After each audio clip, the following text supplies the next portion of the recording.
요즘 날씨가 고르지 않아서 그런지 목소리가 갑자기 변성기가 온 사람처럼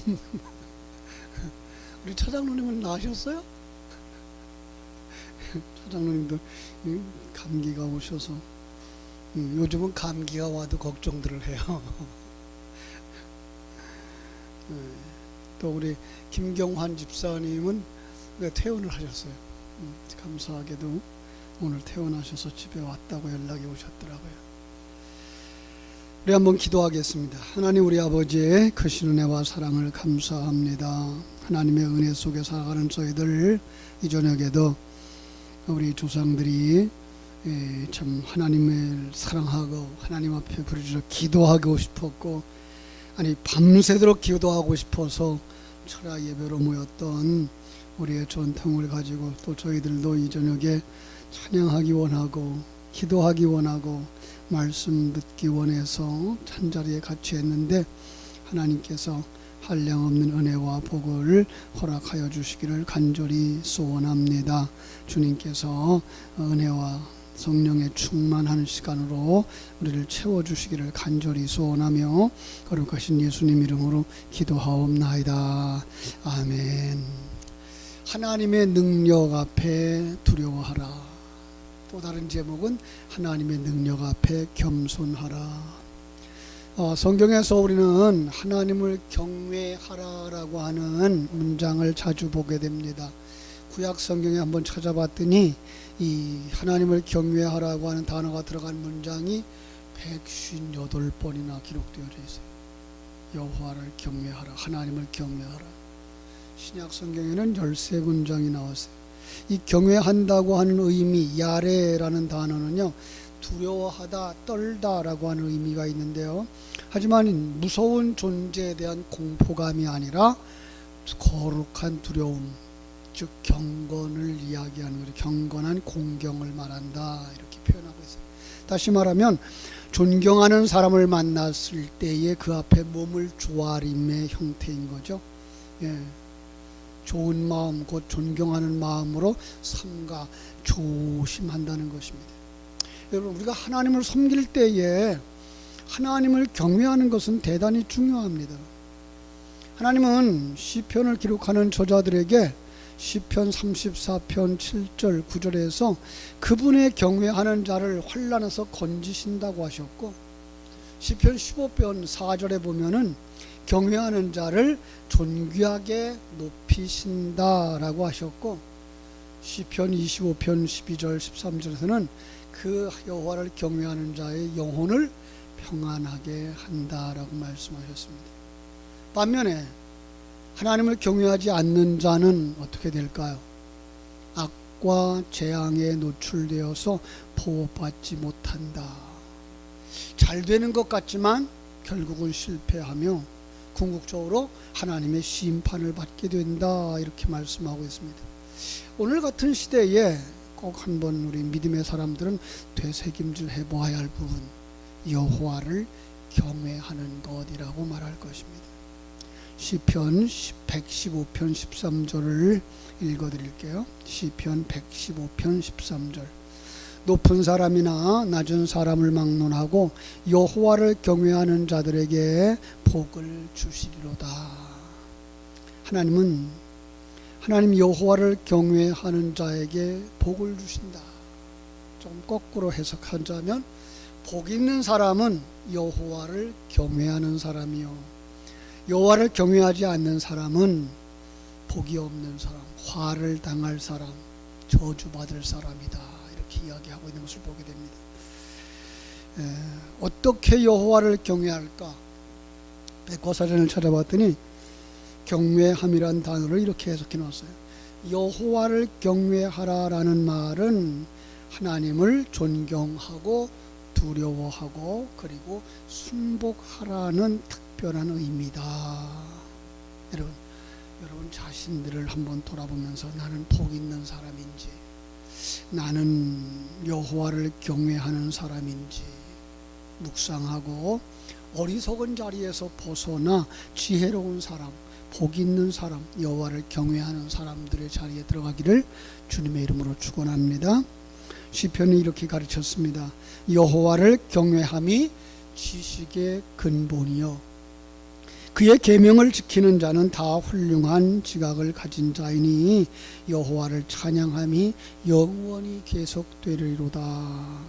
여기 야레라는 단어를 썼어요. 또 하나는 이르아라는 단어를 썼는데 이 단어의 뿌리가 다 야레로 내려갔더라고요.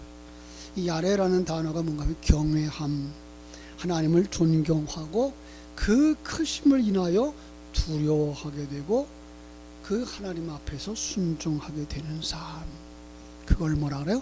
경외하는 삶 이랬어요. 시편은 그걸 갖다 또 뭐라 그래요? 지혜의 근본이라. 여호와를 경외하는 것이 지혜의 근본이라. 그런데 그 지식을 잠언은 또 뭐라 그래요? 예수 그리스도의 담은 진리. 예수 그리스도를 경외하는 것이 지혜의 근본이다. 자, 그러니까 예수 그리스도를 아는 것, 그 지혜, 그 근본 바탕이 뭐라? 하나님을 아는 것, 하나님을 존경하는 것. 아니, 하나님을 알고 나니까 그의 크심 앞에 서게 되고 그 앞에서 어떻게 해요? 순종하는 사람이 될 수밖에 없더라는 거예요. 그걸 갖다가 하나님을 경외한다라고 묘사를 했습니다. 그러니까 이건 뭐예요? 여호와를 경외하는 것이 지식의 근본, 더 나아가서 신앙의 근본인 거죠. 예. 하나님을 안다, 하나님을 믿는다라고 말하면서 하나님을 알지 못한다면 하나님을 믿는 거 아니에요. 하나님이 얼마나 크신 분인지, 어떤 일을 행하신 분인지, 어떻게 지금 우리와 함께 하시는지, 그리고 앞으로 어떻게 우리를 완성시키실 것이며 그때의 심판을 통해서 추수하는 것처럼 알곡은 곡간해드리고 쭉정이는 타는 불에 던져놓는 것처럼 하실 것인가를 알지 못한다면 그 사람은 아무리 믿음이 좋다고 말하고 아무리 자기의 재산을 다 들여서 헌금하고 봉사한다고 할지라도 하나님을 믿는 것이 아니다라는 거예요. 그죠? 그래서 이렇게 단적으로 말할 수 있죠. 하나님을 경외함이 없는 사람은 불신자다, 불신앙이다.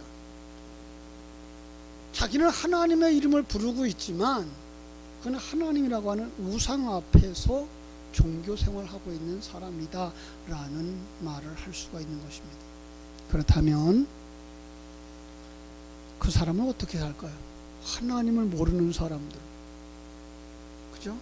하나님이라는 우상 앞에서 사는 사람은 어떻게 살까요? 하나님을 경외하는 사람의 대척점에다 놓으면 되겠죠. 하나님을 아는 사람의 반대가 뭐예요? 하나님을 모르는 사람. 하나님을 존경하는 사람의 반대쪽에 하나님을 우습게 여기고, 그죠? 보이지 않는 하나님 앞에서 살고 순종하는 사람, 보이지 않는 하나님 앞에서 하나님을 경외하기 때문에 그 앞에 순종하는 사람과 대척점에 있으면 어떻게 해요? 하나님을 없다 하고, 그죠? 하나님이 없으니까 사람들만 눈을 가릴 수가 있다 그러면 무슨 짓인지 할 수 있는 사람, 제 욕심대로 살고 하나님의 뜻과 관계없이 살고 불순종하면서 사는 사람, 그런 사람이 오늘 본문에 나오는 거예요. 누구죠? 아합이라고 하는 사람입니다. 아합은 기원전 873년부터 851년까지 그 이스라엘, 북이스라엘의 7번째 왕으로 이스라엘 왕 중에 가장 악한 짓을 많이 한 왕이라고 평가를 합니다. 그의 가장 악함을 뭐라 그럴까요? 우상숭배.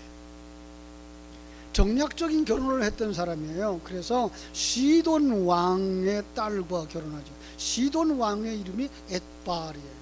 그죠? 그 엣바알의 딸 이세벨을 왕비로 맞아서 그 데려오다 보니까 그를 위하여 사마리아의 수도죠. 북이스라엘 수도였던 사마리아에다가 그 신당을 짓죠. 그러니까 하면 바알을 위해서 제단을 쌓고 아세라 목상도 만들어 놓고, 그러니까 어떻게 해요? 임금이 그러니까, 왕이 그러니까 백성들이 어떻게 해요? 거기 다 빨려 들어가. 백성들까지 우상 숭배하는 그런 나라를 만들었죠. 하나님의 선지자가 그때 이랬어요. 그 선지자 이름이 엘리야예요. 근데 엘리야가 가서 경고를 합니다. 표적도 보여줍니다. 그런데도 회개하지 않아요. 지난주에 우리가 살펴봤던 게 뭐예요? 850대 1의 맞대결이 있었죠. 갈멜살 전투. 누가 섬기는 신이 참 신인가? 백성들 앞에서, 왕 앞에서 담대하게 외쳤죠. 여호와와 바알 사이에서 어느 때까지 양다리 걸치고 살 거냐? 여호와가 하나님이면 여호와를 섬기고 바알이 하나님이면 바알을 섬기십시오라고 경고하면서 그 대결을 했는데 누구의 제단에 불이 내려오죠? 엘리야의 제단에 불이 내려와요. 엘리야가 섬기는 하나님, 엘리야가 선포하는 하나님이 참신이다라고 이제 백성들까지 고백하게 만들었죠. 그때도 아합은 돌이키질 않아요. 자, 그 후에 하나님께서 그 땅에 그래도 한 3년 동안 평안함을 주셨대요. 22장 1절 한번 가볼까요? 오늘 본문 바로 앞에죠. 바로 뒤인가요? 22장 1절에 보면 아람과 이스라엘 사이에 전쟁 없이 3년을 지냈더라. 그죠? 그러니까 그 앞에서도 그 땅에 편안함이 있었던 거예요. 근데 그 편안하면 사람들이 어디로 가버려요? 편안하면 타락하는 거죠. 아합이 오늘 본문 앞에 21장에 보면은 사마리아로 내려갑니다. 자, 한번 21장, 제가 지금 21장 1절 읽을게요. 그 후에 전쟁에서 승리했던 그 후에 이 일이 있었어요. 이게 21장에 있는 일이거든요. 전체 다. 이스라엘 사람 나봇에게 이스라엘의 포도원이 있어 사마리아의 왕 아합 왕궁에 가깝더니 아합이 나봇에게 말하여 이르되 네 포도원이 내 왕궁 곁에 가까이 있으니 내게 주어 채소밭을 삼게 하라. 내가 그 대신에 그보다 더 아름다운 포도원을 내게 줄 것이요 만일 내가 좋게 여기면 그 값을 돈으로 내게 주리라. 그랬어요. 여러분, 먼저 이 이야기를 이게 이해하려면 이스라엘 백성들이 하나님이 그 땅에게 주신, 땅에다 주신 그 지식을 좀 가질 필요가 있어요. 이스라엘이라고 하는 나라는요, 땅을 사고 팔 수 없는 나라였어요. 모두 다 하나님께서 받은 선물이고 하나님이 분배해 주신 것이었기 때문에 그래요. 그래서 땅을 팔 수가 없어요. 여기서 나온 것이 뭐예요? 삐뚤어진 공산주의죠. 공산주의 국가, 사회주의 국가가 다 그러잖아요. 땅은 국가 거예요. 지금도 중국도 그래요. 땅은 국가 거예요. 백성들은 세를 내고 임대를 해요. 보통 한 50년을 임대를 해요. 그럼 사람들끼리 그 땅을 파고 사는 건 50년의 기간 안에서 내가 20년 썼으니까 30년은 당신이 쓸 수 있으니까 살아라는 거죠. 그럼 50년이 다 차면 어떻게 할까요? 그때는 다시 정부로부터 세를 내든지 불화를 받든지 아니면 땅을 돌려줘야 됩니다. 왜 그렇게 하는가 하면 어떤 큰 일을 할 때에 땅이 사람들에게 묶여서 일하지 못하는 일은 없어요. 그냥 취하면 돼요. 세금 안 받으면 돌려받으면 돼요. 자, 땅을 사고 팔아도 그들은 내 것이 아니에요. 그냥 사용권료만 주고 사용할 수 있는 권한만 가지는 거죠. 그죠? 이스라엘에 이런 법칙을 정해주신 분이 하나님이셨어요. 의미는 뭐예요? 땅에 연연하여 하지 말고 살아. 이 시간과 공간 세계에 연연하면서 살지 말고 나그네로 살아. 그러다가 어떻게 해요? 하나님 나라에 돌아가라. 그거 깨달아 알게 하기 위해서요. 그래서 이스라엘 백성들은 각자 자기 땅을 지키고 서로 그 땅을 지키도록 도와줬어요. 심지어 그 형제 가운데에 그 땅을 잃어버리면 어떻게 돼요? 돈을 내서 찾아서 그에게 도로 농사할 수 있도록 돌려주는 것도 했죠. 그게 뭐예요? 룻기서에 나오는 보아스가 그 나오미의 시아버지의 땅을 사서 나오미에게 주었던 그 일과 같은 거죠. 그죠? 자, 그렇다면 아합은 어떤 사람이었어요? 이스라엘의 왕이었어요. 더 잘 지켰어야 되죠? 네, 더 열심히 그렇게 구원하도록 했어야 되죠. 그런데 불구하고 이 아합은 그렇게 살지 않았어요. 아합은 하나님을 두려워하지 않았고, 하나님을 두려워하게 하지 않자 자기 욕심에 빠지고 마는 거죠. 여기서 우리는 아합의 영적 상태를 볼 수가 있어요. 20절을 한번 볼까요? 20절에 뭐라고 되어 있죠? 아합이 엘리야에게 이르되 내 대적이여 네가 나를 찾았느냐? 대답하되 내가 찾았노라. 네가 네 자신을 팔아 여호와 보시기에 악을 행하였으므로 여호와의 말씀이 내가 재앙을 내게 내려 너를 쓸어버리되 내게 속한 남자는 이스라엘 가운데 매인자나 노인자를 다 멸할 것이다. 하나님을 안다고 말하지만 하나님을 모르는 사람이었다는 거예요. 그 까닭에 하나님을 두려워하지 않았고 하나님의 법을 순종하지 않았어요. 그래서 한 행동이 뭐예요? 나봇의 땅을 자기가 가지고 싶은 거예요. 얼마나 좋은 땅이었는지 우리는 몰라요. 근데 자기 궁정 왕궁 곁에 있는 땅이었대요. 그가 가꾸는 포도밭을 가져다 뭐 만들고 싶어요? 자기 채소만 만들고 싶었다는 거예요. 나봇은 거절했죠. 그죠? 나봇은 이스라엘 백성들에게 주신 토지법에 근거해서 단호하게 거절했어요. 그건 나봇을 뭐라 그래요? 하나님을 경외하는 사람, 그 법을 지키려고 하셨던 신실한 믿음의 소유자. 반면에 아합은 자기 욕심을 채우지 못하자 식음을 전폐하고 누워버릴 정도로 나 중심의 사람. 이렇게 악한 자에겐 꼭 돕는 사람이 나와요. 편들어주는 사람. 이세벨이 등장했죠. 그죠? 그래서 16절에 가보면은, 이 16절이 아니라 그 앞에 보면은 이세벨이 걱정하지 마라, 내가 땅 뺏어줄게. 그래 놓고서 한 짓이 뭐죠? 자기의 편들어주는 사람들을 통해서 이 나봇을 높은 자리에 올려줘. 그 다음에 그를 모함하는, 그죠? 거짓 증인을 동원해서 하나님을 저주했다, 왕을 모함했다. 그래서 백성들로 하여금 돌을 들어 그를 쳐 죽이게 만들어요. 마치 인민재판을 한 것과 같은 거죠.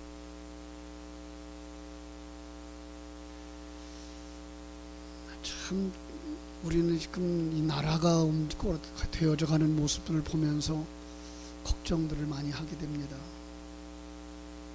이 법이 순전하게 준행되어져야 되는 나라여야 되는데 법이 순전하게 준행이 안 되니까 사람들이 거리로 뛰쳐나가게 되는 거죠. 사람들이 거리에 뛰쳐나가서 떠들어대면 그 일이 통과되어지고, 그런가 하면 법을 갖다가 자기들 마음대로 조종을 해가지고 죄 있는 자를 죄 없다 하고 죄 없는 자를 죄 있다 하고 만드는 세상. 참 우리 나라를 위해서 정말 기도해야 될 때가 아닌가. 여기 이 똑같은 사람들이 있었던 거죠. 그죠? 그 인민재판을 통해서 헛된 판단이죠. 헛된 재판이죠. 나봇을 돌로 쳐 죽였어요. 그리고서는 나봇이 죽었다는 소식을 듣자 이제 아합이 내려가서 나봇의 포도원을 차지하러 들어갑니다. 아무도 모를 것이라고 생각했겠죠. 아니 은밀하게 했다고 했겠죠. 더 악했다면 어떻게 했을까요? 그거 거짓 증인들까지 그냥 제거해버리면, 그죠? 죽여서 입을 막는다는 중국말이 있는데 그런 거죠. 무서운 세상. 내 편은 아무렇게 해도 괜찮고 내 편이 아니라고 생각하는 사람 어떻게 해서든지 물고 뜯고 무너뜨리려고 하는 세상. 정말 이 시대가 그러했어요. 오늘 우리가 사는 시대가 그렇게 되지 않기를 위해서 기도해야 됩니다. 아합은 결국 나봇을 죽였고 그 포도원을 빼앗았습니다. 그런데 엘리야에게 하나님의 계시가 임했습니다. 그리고 그에게 가서 전하라고, 나봇의 죽은 바로 그 방법으로 그 자리에서 똑같이 당신이 죽게 될 거라고 선포합니다. 그게 19절이에요. 엘리야는 악으로 악을 갚는 동해보복법을 따라서 하나님의 정의가 실현될 것을 선포한 거죠. 그죠? 어떻게 보면 그 시대 사람들은 그래도 순수했어요. 그죠? 그리고 하나님도 그때에 그들에게 즉시 복과 화를 내려주셔서 사람들로 하여금 악하게 살면 안 되는구나, 보게 깨달아 알게 했어요. 그죠? 참 문명이 발달하고 사람의 지혜가 발달하면서 자기들의 죄를 교묘하게 포장하는 시대가 됐어요. 과거에만 무전유죄, 유전무죄라고 하는 시대가 있는 줄 알았어요. 그랬더니 요즘이 그래요. 권력 있는 사람은, 배경 있는 사람은 무죄, 뒷받쳐주는 사람들이 없으면 유죄. 안타까운 거죠. 그죠? 여러분, 그러나 이 세상이 끝이 아니라는 거 여러분 기억하셔야 됩니다. 불신자들의 행위, 그건 어떤 일을 행하여도 그건 정의로울 수가 없어요.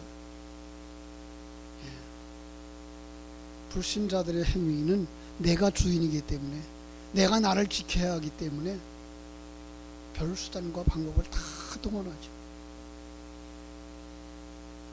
그러나 예수 그리스도의 사람들은 누가 보고 있어요? 하나님이 보고 있다고 믿어요.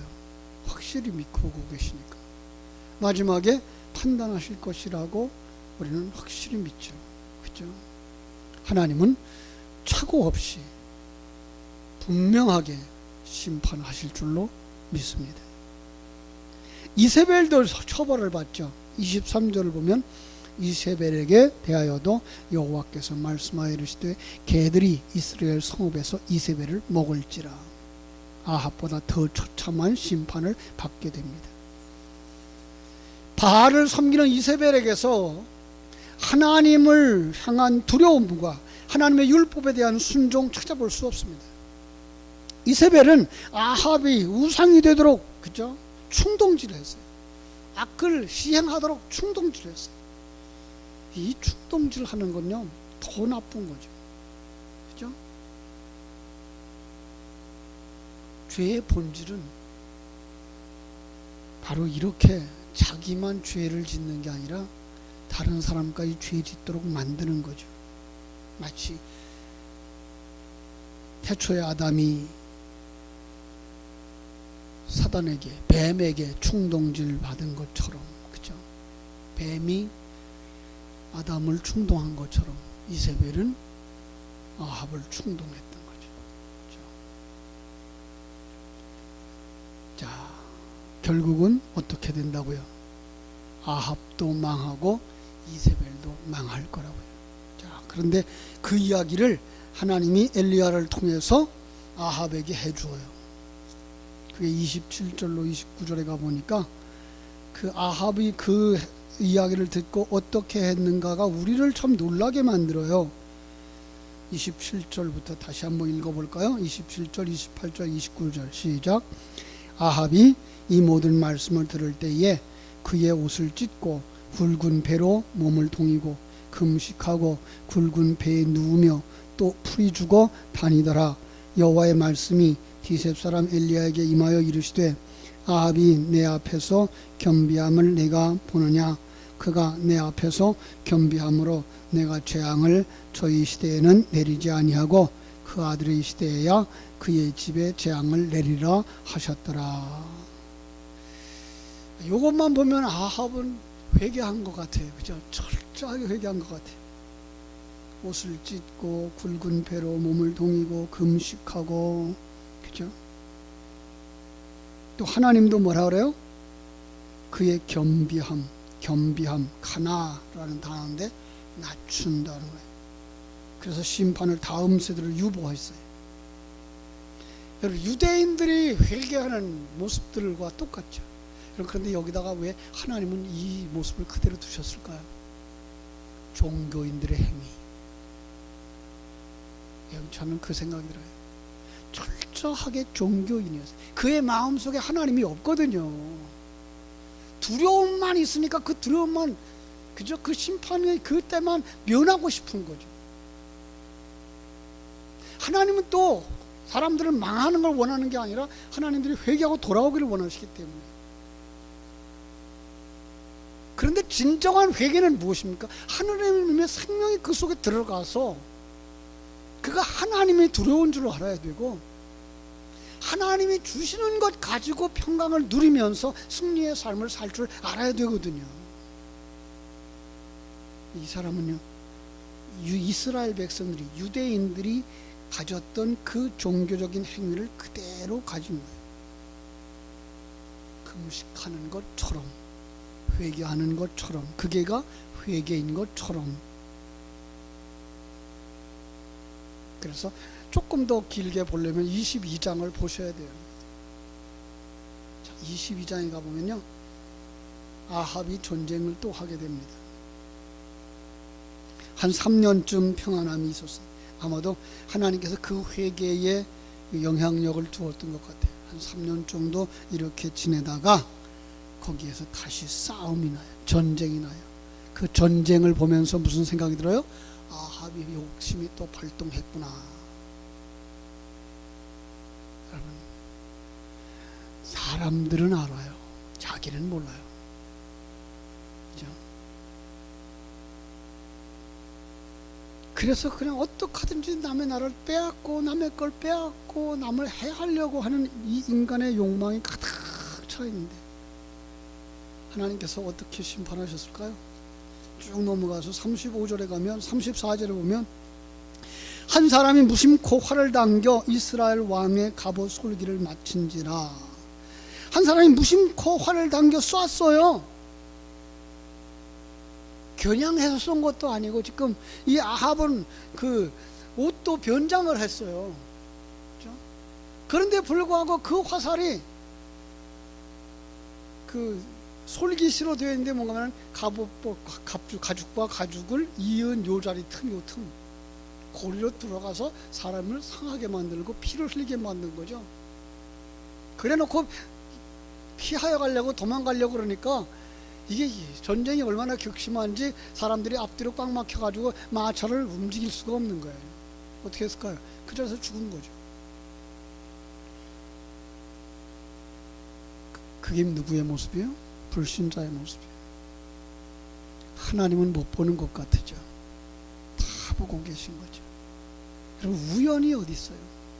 필연이죠. 하나님이 반드시 이루시는 일이죠. 그렇죠? 사랑하는 여러분, 정말 우리는 하나님 앞에 서서 살아야 될 것입니다. 다시 한번 하나님이 어떤 분이신지 여러분들이 묵상할 수 있었으면 좋겠어요. 천지와 만물을 창조하신 하나님, 창조하셨을 뿐만 아니라 섭리하시는 하나님, 섭리하신다고 하고 하나님이 함께 하신다 그러면 사람들은 뭐예요? 편안할 때가 되고 좋은 일만 있는 것이 하나님이 지키심이고 보호하심이라고 생각하고 있어요. 아니요. 여러분, 하나님은 돌에 맞아 죽는 스데반을 지키신 거 아시나요? 예, 그게 지키심이었다고요. 그가 완성되어지는 그 과정 속에서 그의 신앙이 흔들리지 아니하도록 지키시고 완성시킨 거예요. 그의 완성된 모습 어디 가서 보면 돼요? 천국에 가서 보시면 돼요. 많은 사람들이 저 북한 사람들이 너무나 불쌍하다고 생각하고, 아프리카에 있는 사람들이 너무나 불쌍하다고 생각해요. 그 환경만 보고 그렇게 생각하지 마세요. 그들이 복음을 듣지 못한 것 때문에 불쌍하다고 생각할 수 있어야지, 가난이 문제가 아니에요. 정말 행복한 사람들은 어떤 사람이에요? 고구마 하나를 반쪽 나누어서 먹고서도 즐거워하는 사람들. 오늘 우리에게 그거 잃어버렸어요. 6월달이 지나면서 6.25에 관한 그 사진들을 이렇게 몇 컷 볼 수 있었어요. 그 6.25 전쟁의 폐허가 되어졌던 이 나라, 그 속에서 살았던 우리 애들의 모습들, 우리 부모님들의 모습들. 그러나 그때 그들은 웃고 살았다고요. 기쁨으로 살았다고요. 감사하며 살았다고요. 지금은요, 그거보다 훨씬 잘 살죠. 그런데 만족이 없어요. 행복이 없어요. 기쁨이 없어요. 나만 그런가요? 여러분, 너무나 경쟁 때문에 하나님조차 잃어버리고 살아요. 하나님이 섭리하신다는 그 개념을 잃어버리고 살아요. 우리는 정말 하나님이 하나님 되심을 볼 줄 아는 믿음의 사람들이 되어야 할 줄로 믿습니다. 그리고 그 하나님이 얼마나 크신 하나님인지 마지막에 분명하게 심판하실 것을 바라다 보면서 그 앞에 두려운 마음 가지고 살아갈 수 있어야 되는 거죠. 그러면 어떻게 살 수 있을까요? 하나님을 경외하며 살 수가 있어요. 그러면 그 하나님 앞에 순종하며 살 수 있어요. 그리고 내게 주어진 삶의 환경 속에서 우리는 뭐 할 수 있어요? 정말 하나님의 뜻을 순종하면서 살아가게 될 줄로 믿습니다. 여러분, 우리 다음 세대를 양육하는 우리 말씀 사역자들, 또 우리 교사들은 어떻게 하면 저 사람들이 더 잘 살 수 있을까를 가르칠 것이 아니라 어떻게 하면 하나님과 함께 동행하는 삶을 가르칠 수 있을까? 그죠? 환경은 누가 주장하셔요? 하나님이. 그 믿음이 있어야 초막이나 궁궐이나 그 어디나 하나님의 나라를 누릴 수가 있는 것이지, 그 하나님에 대한 이해, 그 하나님과 동행함에 대한 인식, 그리고 하나님이 이 땅에서 나를 시간과 공간 세계 속에서 내게 주어진 일생 8, 90년, 100년 속에서 나를 재창조해서 하나님의 나라로 인도하실 것을 바라다보는 그 믿음의 눈이 없으면 우리도 믿음의 사람으로 살 수가 없어요. 종교인으로 살아갈 수는 있을지 몰라요. 그러나 믿음의 사람으로 살아갈 수는 없어요. 종교인으로 살다간 아합과 같이 마지막에 또한 저주 가운데 떨어질 수밖에 없고, 하나님을 경외하는 그 믿음이 없다면 우리는 천국을 바라다보지도 못하는 사람이 될 거예요. 사랑하는 여러분, 다시 한번 이 저녁에 나는 하나님을 경외하는 사람인가? 정말 그 하나님이 크기에, 정말 그 하나님이 불꽃 같은 눈동자를 우리를 지켜 보호하시고 계시기 때문에 나는 그 앞에 두려워하며 살며 겸손하게 살며 순종하며 사는가 점검해 보시고, 그것이 참된 신앙이라고 여겨질 때 그렇게 하기 위해서 나는 무엇을 해야 될 것인가 마음에 결단하시고, 다음 세대 속에 어떻게 그 귀한 진리를 전달해 줘야 될 것인가를 되새김질할 수 있는 여러분들 되시기를 주님의 이름으로 축원합니다. 기도하겠습니다. 하나님 우리 아버지, 크신 은혜와 사랑을 감사하고 감사합니다. 하나님의 귀한 은혜 속에 살아가는 저희들, 오늘도 참으로 어리석고 미련했던 아합, 그 아합의 또 하나의 행동 속에 담아주신 하나님의 깊은 진리를 되새김질할 수 있게 해주신 것을 감사합니다. 참으로 하나님을 경외하지 아니했던 어리석은 왕의 모습, 그의 행위, 그리고 그가 추구했던 것은 무엇이었으며, 오늘 하나님의 사람이라고 자처하는 나는 어떤 믿음의 사람으로 서 있는가? 아합이 가졌던 그런 생각들을 가지고 살아가는 것은 아닐까? 아버지, 다시 한번 우리 자신들의 신앙을 점검해보고, 또 우리가 가진 것들을 다음 세대를 위해서 전달해 줄 때 참 신앙이 무엇이며 하나님을 경외함이 무엇이며 하나님 앞에서 살아가야 되는 사람의 모습이 무엇인가를 깊이 묵상하고 목숨 걸고 바른 길을 전할 수 있는, 생명을 전할 수 있는, 생명을 흘려줄 수 있는 생명의 통로요, 믿음의 통로요, 축복의 통로가 되도록 도우시고 역사하여 주시옵소서. 예수님 거룩하신 이름으로 기도하옵나이다. 아멘.